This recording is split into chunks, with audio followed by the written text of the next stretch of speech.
What began as a solemn memorial service at St. Joseph's Chapel in Miami Beach for 29-year-old Craig Teriaca erupted into violence this morning when friends and family members objected to the presence of television news photographers.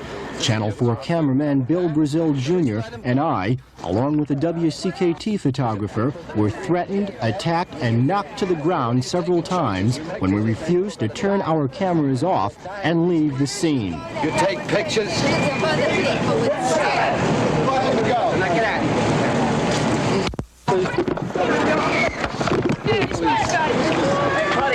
Stop it. Stop it. All right. I'll put your glasses.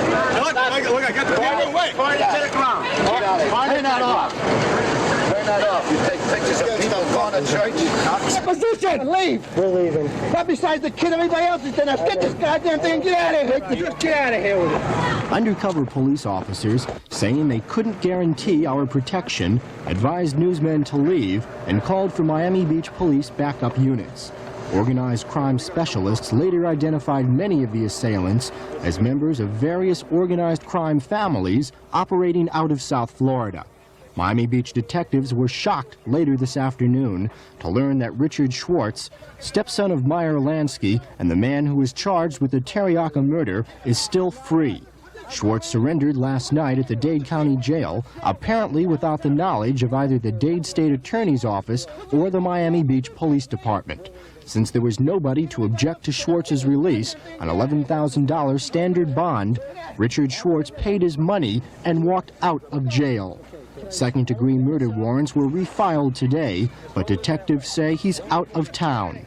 Richard Schwartz later reportedly told police he would contact his attorney. Al Sunshine, Channel 4 News. The second-degree murder charge is the result of a shooting early Thursday morning at the Forge restaurant on Miami Beach. Schwartz allegedly pulled out a .38 caliber revolver and fired 2 fatal shots into Teriaca's chest. Local lawmen are taking a very close look at that murder because the people involved are linked as relatives to at least 3 of the largest organized crime families in the United States. Craig Teriaca graduated Miami Beach High School in 1966. His father, according to organized crime specialists, is a member of the Angelo Bruno mob of Philadelphia. Craig Teriaca's wife is the sister of Frank Meli, a University of Miami student who was murdered last year. Both are the children of Vincent Meli, who federal authorities say is a family member of the Detroit mob run by Joseph Zarelli. Federal lawmen say the Bruno and Zarelli mobs are 2 of the largest organized crime families in the United States. With the Lansky connection of Richard Schwartz, Craig Teriaca's murder takes on an added meaning. Miami Beach police officially say the murder was the result of an argument over $10, but organized crime detectives are taking a deeper look, but refuse to discuss the case. They do say, however, the investigation is continuing. Craig Teriaca will be buried tomorrow. Police say if there are any ramifications of the murder, it may not show up for several months. Al Sunshine, Channel 4 News. Schwartz was hit in the chest with a shotgun blast outside his restaurant in Bay Harbor Island, an exclusive community just north of Miami Beach. Police say he was killed at about 9 o'clock as he was getting out of his 1977 Cadillac at the rear of the inside restaurant. Both front windows of the car were smashed. Schwartz was found face up next to his car by rescuers who tried to keep him alive. Ironically, the murder scene is less than 100 yards from the Bay Harbor Islands Town Hall and the police station.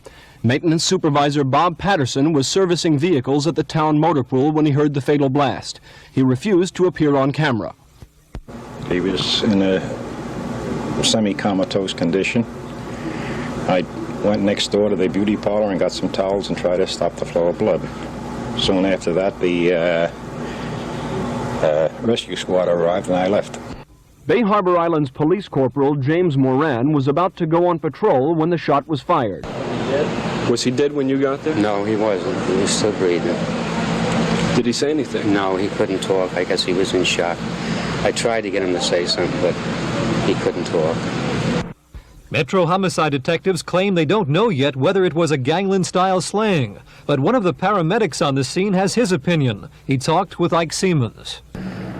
Well, I'm not much on murders, but it looked like somebody was, gangland type murder, you know. Do you think he died right away? Was there any chance of saving him at all? No. As I said, it was a shotgun blast right up here, and it probably blew his heart away, and he had powder burns and multiple, wounds on it. Metro homicide investigators are being very cautious about speculation in this case, refusing to talk about any gangland connections in the Schwartz murder. Crime scene specialists spent hours checking the car and the parking lot for fingerprints and any other evidence, but they so far refuse to theorize about who might have fired the shots, and people in the neighborhood have been reluctant to tell police what they may have seen or heard this morning. Schwartz's daughter did talk with police. His son did also, but they had no comment for reporters. A number of persons in the area heard the shot but were nervous about discussing it. In fact, they even refused to reveal their names. I heard a shot, that's all. I was cleaning my car, that's all. And then? Nothing, I didn't pay any attention to it. I just stayed by my car. I didn't want to be involved in that thing. Ma'am, tell us what you saw. Schwartz, shown here during a recent preliminary hearing, was to go on trial next month on a first-degree murder charge. He was accused of killing professional golfer Craig Teriaca last June. Teriaca's father, Vincent, had been the target of recent gambling investigations in South Florida. Police say they don't know whether today's killing was in retaliation for that murder. According to court records, notices erroneously went out stating that the murder trial was to begin today. However, police can't say if that played any role in the fact that Schwartz was killed today. Funeral arrangements are being handled through the Riverside Memorial Chapel.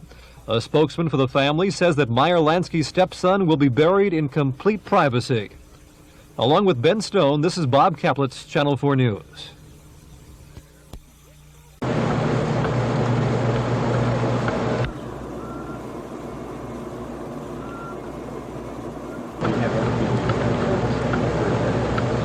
I had heard rumors concerning the fact that he would be safer in jail. I communicated that to Mr. Schwartz on numerous occasions.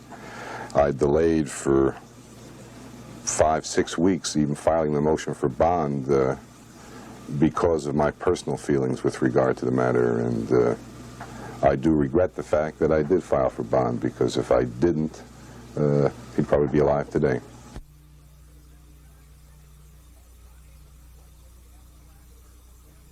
Schwartz never threatened the young Teriaca boy. That the shots were fired after a struggle started when Schwartz was grabbed in the bar by somebody else. Schwartz never pointed the gun at Teriaca. It was my opinion, and it still is my opinion, that the shooting was an accident. Felt that it was a legitimate kidnap or attempt to kidnap for ransom from the start. The drop point was surveilled. We followed all instructions given by the kidnappers, and they did not make the pickup. We returned the victim's brother. We still continued to await. During this period of time, we have since learned the subject, Mr. Washington, David Leroy Washington, did enter the pickup area, but left. He returned back to where the victim was being held. Upon entering the residence, the victim in the meantime had been bound and was being held. He had been tied up. We believe at this point, without going into any greater detail, that the victim, Mr. Meli, did in fact attempt an escape from the abductors. The abductors overpowered him and subsequently killed him. They brought him to their own house and held him at their own house. It would have been a very simple matter for the police to identify who they were. We believe that their plan, before they had any contact with Frank Meli, was after they got the money, either from cashing the check or from picking up the ransom, was to kill him. Defense attorney Bill Tunke said he advised his client not to plead guilty, but he did anyway. David Leroy Washington testified he was confessing voluntarily and not because of any deal with the state attorney's office. Washington said he was guilty of stabbing University of Miami student Frank Meli to death after kidnapping him with the help of others and holding Meli for a $2,700 ransom. Washington also confessed to tying up, stabbing, and shooting 4 elderly women during a robbery, one of whom died. And he pleaded guilty to stabbing a preacher to death because he said the man was a homosexual.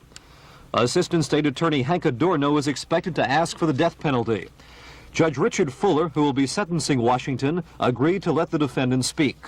Washington said, "You fault me for the crimes I've committed, but you have to look back and see why I committed them. I was laid off my job in '74, had a wife and 2 kids. My unemployment compensation ran out. I didn't have Pampers to put on my baby." Washington broke down, but continued. "I panicked. I had no money, no one to turn to. Maybe it wasn't the way to go about it. I had no right to take these people's lives. I do believe in God. I believe the crime fits the punishment. I don't want to die, but I don't want to rot in jail." Judge Fuller set a hearing for Monday to hear the evidence so he can decide on a sentence.